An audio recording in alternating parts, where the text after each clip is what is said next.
defend yourself. Woman, the Bible says that love is stronger than death, which means it's stronger than death, pain, rejection, or any kind of fear. Imagine you just got home from work, tired and ready to relax, and then suddenly, sitting around the table, you see an assembly of your dreams, desires, and wishes canvassing. The first one to talk is Dee, the distant dreamer. She is the one that has known you the most. She's been with you since time immemorial. She's the navigational system of your life, as she's been to so many places with you, and she's lost count of the number of times you've turned back, taken detours, and given up. As Dee starts to talk, you can see the quiver of her lips and the crack in her voice as she painfully and reluctantly starts to open her dried, parched lips. The first words that come out hit you like a sledgehammer in between your eyes. Your heart sinks deep into the pit of your stomach as you well know and feel what Dee is going to say. You know her words are the gospel truth. She says, "It has been so painful to see you settle. It is painful to see you take a job that abuses your talents. It's just sad to watch you pretending on the outside while you're dying in the inside, stuck in a relationship that stifles you. Deep inside, you dead meat. All we're waiting for is the physical time to return you to the earth that you came from. Stuck in a job that allows others to apportion you their functions that are boring. I look at us now and remember those days when we were young and we set such exciting goals, aiming for the moon and hanging out with the stars. Nowadays, all I hear is you complaining about things that never worked out for you in the past. You become a broken record, stuck on bad news. You had so much imagination, vision, and energy for the future. Your eyes used to light up. Your body used to dance to your voice as we explained where we were going and how we were going to get there. It's painful for me to look at your hardened face, the face of a former smile that used to light up a room, and the dead stare in your eyes that used to say a lot of where you're going. Regrets of a lost opportunity. I've been all along with you by your side as challenges and obstacles in life started to chip at you, just one at a time.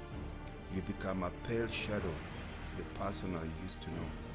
You used to take so much pride in dressing up and taking care of your God-given body. Look at you now. You can barely look and stand yourself in the mirror. How do you expect for others to fall in love with you, the you that you can't stand? We were partners. We had a deal. My part was to live through you. You stopped following and allowing me to express myself through you. You are my voice, the one that gives me life. But of late, I feel like a prisoner. A prisoner in an overweight, abused body, a neglected body. You stopped caring what you feed your face, and wine, oh my God, "Don't Start With Me" has become your beverage of choice. Yet you say you have no addictive personality. I feel trapped inside you. No matter how much I shout, nudge, or push you, you become completely detached and isolated from me. I've become just mere plain smoke inside you from the smoldering fire that I used to burn inside. You've turned a deaf ear to me. After all I've done for you, I can't understand why you've turned against me. Don't you remember how I was there for you through the tears when life was bad? You've locked me up in the cellar of your heart. In the beginning it worked, but you have also locked out any incoming love. Where did you throw the keys? You've placed me on a starvation diet, and I hear nowadays complaints on how horrible life is, about who I was horrible to you, about who didn't treat you right. But I was there for you all along, or I would have been if you had let me. You are killing me with your excuses. You've turned from a go-getter to a blamer in life. What happened to the exciting time in the fast lane? Watching TV has become your favorite pastime. You've traded in your dreams to watching others live their dreams on the tube. This law lane is strangling me.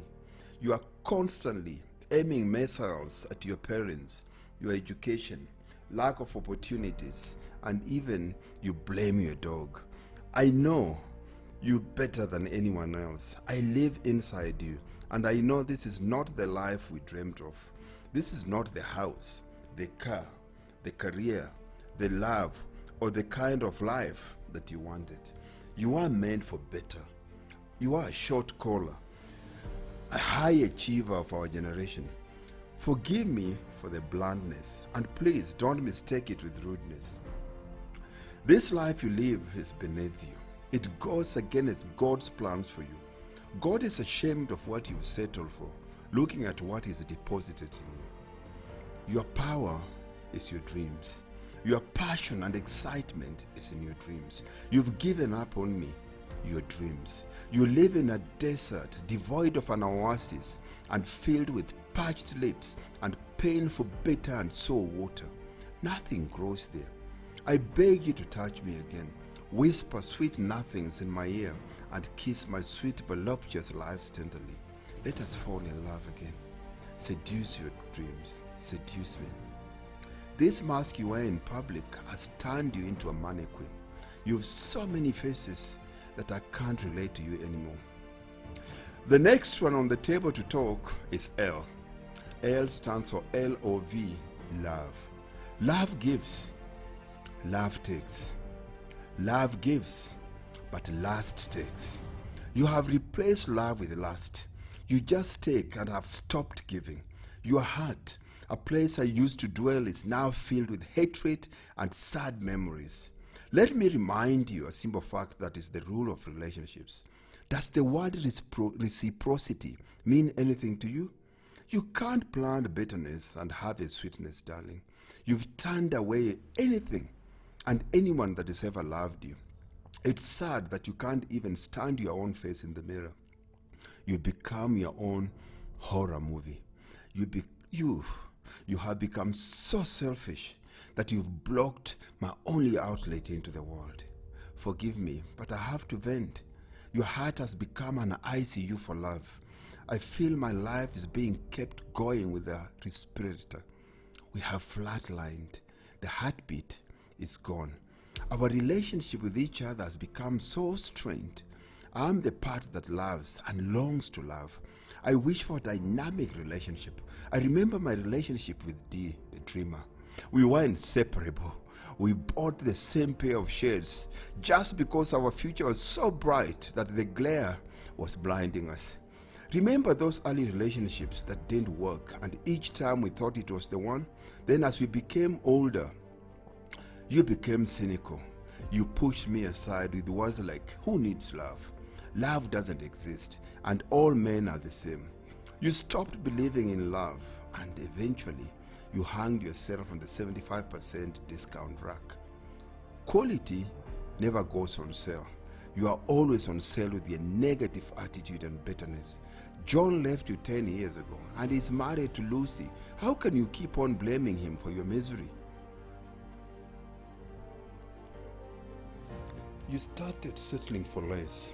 Your self-esteem took a knock and you started dating men that I will never have looked at. Forget talking to you if I had been consulted. You complain about all men, but hey, you don't attract what you want, you attract who you are. Now your definition of love is determined by what job he does, what car he drives, what suburb he lives in. You've traded love with material things. No wonder I'm a zombie inside you. Just look at you now. You are faking your interest in these men, distracted with what you need. You think they can't see right through you? Look at me, baby. You can't sow lust and reap love. This has got nothing to do with circumstances. It's all to do with letting your mind murder you. You've stopped loving life. You stopped loving love, and you stopped loving the real you. Oh, look at your fake smile, fake eyelashes, fake boobs. Do you even know who you are? You've settled for security and predictability in life. while your heart dies. It's painful being you. When did you experience passion like the one we had before last? You've traded off passion for prosperity in material things, and you lie there like a doll when he touches you. Do you think he doesn't feel your coldness and lack of life? Let us not even talk about intimacy. That is a foreign word to you. You stopped dressing up for love. Without makeup, your face is stuck on Halloween. This acting is killing you. Do you know how beautiful you are without all these strange makeovers? Why do you shave your eyes and then paint over them? Why are you challenging what God has given you by shaving it off? But you've refused to challenge your shallow thinking that gets you into constant trouble. Please just be yourself. I'm dying to fall in love with you again. The beautiful, easygoing, happy you. Please, I beg you. Your heart doesn't need a costume. The people that matter miss the you, and the people that don't matter don't notice you. Without me, I mean Romans, you will die. I'm done with this nonsense. You are worth more. You deserve better. Your heart needs rest. You need peace of mind. The third voice on the table gets up. This is the husband. He enters the conversation. This voice, unlike the other voice, is crude and rude. It's not as sweet, loving and soft as the other voices. The man stands up and complains to your lack of getting your act together. You are a complete financial accident waiting to happen, he says.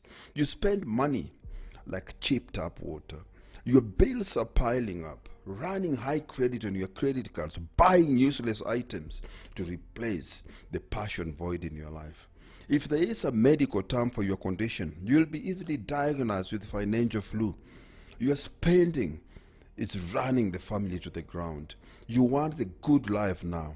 You need to learn about delayed gratification. But wait a minute, with no passion, romance, and intimacy in your life, you overcompensate with overspending on stupid stuff. Your priorities are just off. You burn money on wants and beg for needs. Before you cut my head off, I need you to know that I love you. I need you to know that I know you can change. I want you to know that you are never too old to have new dreams. I know you have new dreams. I know you have faith, and I know you read the scriptures. But I want you to know that God has a plan for you, but He's not going to plan it for you. I watch you every single morning and evening on your knees praying, but you do nothing about it later. Faith without works, my love, is dead. Please, I beg you, for the sake of your family, for your own sanity, it's never too late to reinvent yourself. Your pain affects us all. I want the woman I fell in love with back. Remember, I'd always love you. Happy you.